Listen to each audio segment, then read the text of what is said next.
अब नेक्स्ट जो टॉपिक है उसमें अब हम लोग वेट्स की बात करेंगे। हड़प्पा वाले वेटिंग का क्या सिस्टम इस्तेमाल करते थे, किस तरीके के वेट्स का प्रयोग किया जाता था, अब उसको देखना है, इसको पढ़ते हैं, चलें देखते हैं सर। तो अब हम लोग बातचीत करेंगे वेट्स के बारे में। इसके पहले एक छोटा सा पॉइंट अपने को याद रखना है कि हड़प्पा में जो भी ट्रेड होता था वो बार्टर सिस्टम के तहत में होता था।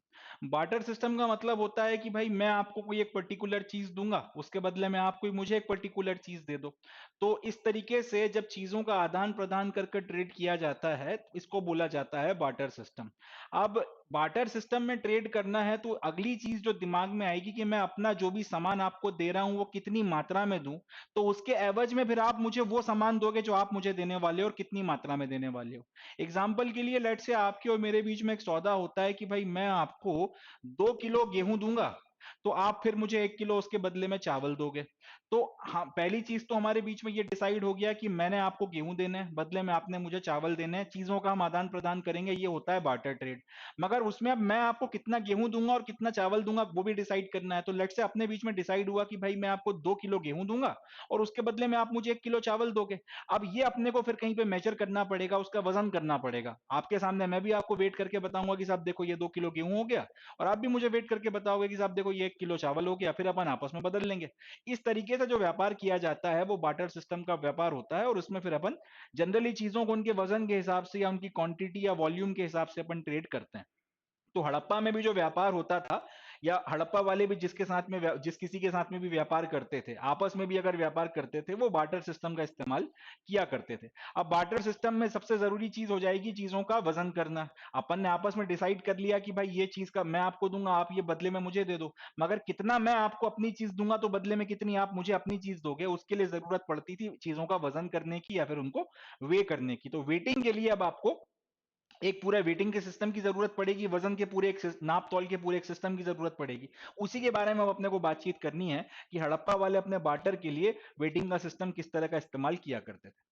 Exchanges were regulated by a precise system of weights, usually made of a stone called chert and generally cubical with no markings। मतलब हड़प्पा में जो वेटिंग का सिस्टम इस्तेमाल होता था वो बड़ा बड़ा प्रिसाइज होता था। एक पहले से प्री डिसाइडेड सिस्टम था, उसमें वेट्स बनाए, इनके पास में एक पत्थर हुआ करता था जिसको बोलते थे चर्ट। इस चर्ट के फिर वो लोग वजन बना लिया करते थे क्यूबिकल शेप के, एंड इनके ऊपर कोई मार्किंग नहीं होती थी, इनके ऊपर कोई निशान वगैरह नहीं बनाया जाता था जैसे आज की तारीख में अपने वेट्स के ऊपर लिखा रहता है कि ये 1 किलो का है, ये 2 किलो का है, 5 किलो का है। वैसा नहीं, एक पत्थर हुआ करता था या फिर एक पत्थर है जिसका नाम होता है चर्ट। उस चर्ट पत्थर से ये लोग क्यूब के शेप में अपने वजन बना लिया करते थे, और उनके ऊपर कोई मार्किंग नहीं होती थी, मगर एक अंडरस्टैंडिंग रहती थी कि ये वाला जो वजन है इसका, ये वाला जो पत्थर है इसका वजन इतना है, ये वाला जो पत्थर है इसका वजन इतना है। और फिर उसी की मदद से फिर इस्तेमाल किया जा उसी की मदद से फिर चीजों को वे करके चीजों का वजन लेने के बाद में उनका एक्सचेंज किया जाता था, उनका बार्टर सिस्टम में प्रयोग किया जाता था। ये पूरा का पूरा सिस्टम रेगुलेटेड था और प्रिसाइज था। मतलब ये कि किसी ने पहले से डिसाइड किया था कि भाई आपका जो पत्थर होगा ये इस शेप का होने वाला है, या फिर ये जो वजन होगा, पहली बात तो ये इस शेप का होने वाला है, और ये वजन सारे के सारे एक ही पत्थर से बनाए जाएंगे। नहीं तो फिर कोई भी पत्थर का इस्तेमाल किया जा सकता था, मगर अगर एक ही पत्थर के बने हुए वेट्स देखने के लिए मिल रहे हैं, इसका मतलब पहले से किसी ने डिसाइड किया था कि भाई इसी पत्थर का इस्तेमाल होना है। दूसरा कि इस पर्टिकुलर पत्थर को इसी शेप में काटना है, क्यूबिकल शेप में। तीसरी बात कि इसके ऊपर कोई मार्किंग बनेगी या नहीं बनेगी वो भी पहले से डिसाइड किया होगा। तो ये पहले से लिए गए फैसले थे, किसी ने इनको रेगुलेट कर रखा था पूरा का पूरा वेटिंग का सिस्टम, और ये बड़ा प्रिसाइज हुआ करता था क्योंकि आपको एक ही जैसे कई सारे शेप और साइज के जो है वेट्स देखने के लिए मिले, सारे के सारे मगर चर्ट नाम के पत्थर के बने रहते थे। अब अगर ये, पहले मैं आपको फोटो दिखा देता हूं फिर अपन आगे बढ़ते हैं। ये क्यूबिकल इस तरीके के वेट्स हुआ करते थे, छोटे से लेके बड़े से बड़ा जो भी वेट बनाया जाएगा वो इसी तरीके के क्यूबिकल शेप का बनाया जाएगा।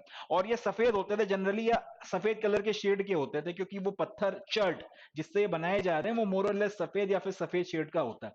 तो इस तरीके के ये पत्थर हुआ करते थे। छोटे से छोटा वजन बनाना है, छोटे से छोटा वेट बनाना है तो वो भी क्यूबिकल शेप का बनेगा, बड़े से बड़ा वजन बनाना है तो वो भी क्यूबिकल शेप का बनेगा, और सारे के सारे एक ही पत्थर थे जिसका नाम है चर्ट, उससे बनाए जाते थे।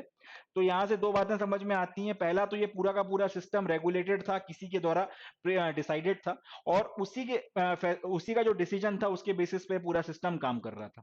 अब यहाँ पर जो ये छोटे वाले वेट्स हैं जिनको आप देखोगे तो ये बाइनरी सिस्टम का इस्तेमाल करते थे, यानी कि 1 2 4 8 16 इस प्रपोर्शन में आपको जो वेइंग देखने को मिलती है, इस पर्टिकुलर सिस्टम का इस्तेमाल किया जाता था। छोटे वेट्स की बात कर रहा हूँ, मतलब ये जो वेट्स हो गए जो छोटे छोटे शेप और साइज के देखने को मिल रहे हैं, इसमें हम लोग बाइनरी सिस्टम का इस्तेमाल कर रहे हैं, ठीक है।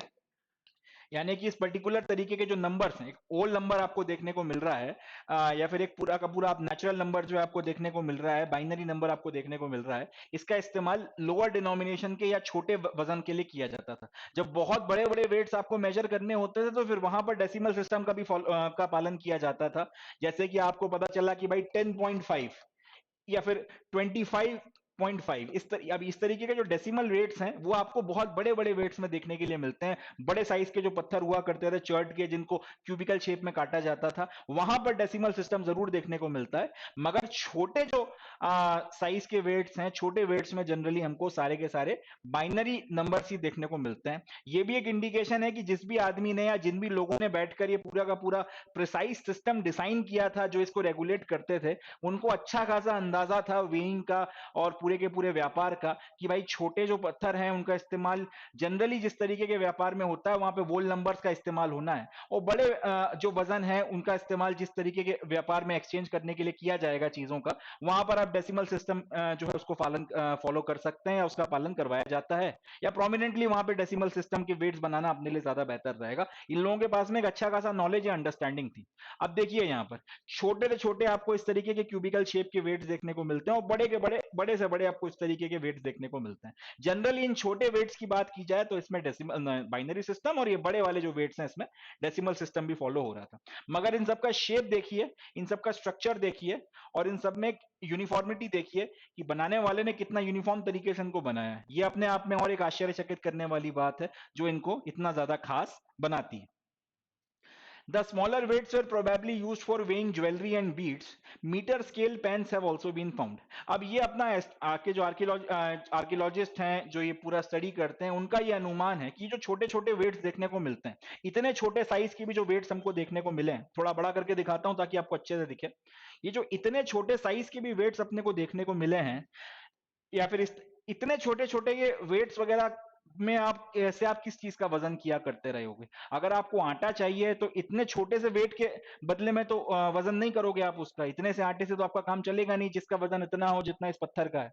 या फिर अगर आपको कोई अपनी डेली यूज की चीज चाहिए तो ऐसी कितनी डेली यूज की चीजें हैं जो आपको इतनी कम मात्रा में चाहिए पड़ेंगी, जो कि उनका वजन इन छोटे छोटे वेट्स के या फिर इन छोटे छोटे पत्थरों के बराबर है।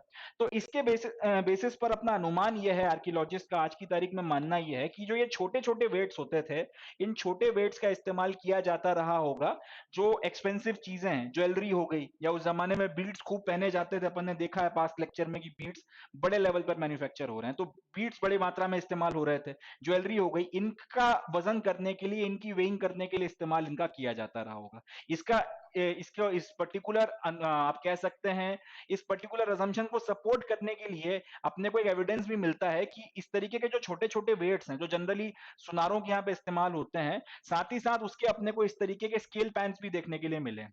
इस तरीके के स्केल पैंस जिसमें एक तरफ आप छोटे छोटे पत्थरों को रख देते थे और उसके दूसरी तरफ में ज्वेलरी या जो भी बीट्स वगैरह की वेइंग की जाती रही होगी, इस तरीके के छोटे छोटे स्केल पैंस अपने को ये इंडिकेट करते हैं, जनरली जिनका इस्तेमाल आज भी सुनारों के यहाँ पे होता है, ये अपने को बताते हैं कि भाई प्रोबेबली ये ज्वेलरी और बीड्स को ही वेट करने में इस्तेमाल होते थे। अब ये तो होगा नहीं कि इतना छोटा सा वेट आपने एक तरफ रख दिया और इसके बराबर का आपने गेहूं जो है या चावल या कोई और डेली यूज की चीज आपने सामने वाले को दे दी, इतनी छोटी मात्रा में तो इस्तेमाल होगा नहीं। मगर इतनी छोटी मात्रा में वेइंग जनरली जिस चीज की जाएगी, अगर उसका वजन कम है मगर फिर भी उसका इस्तेमाल हो रहा है या उसकी वेइंग करने के लिए पूरा पूरा सिस्टम बनाया जा रहा है, मतलब वो चीज प्रेशियस होगी।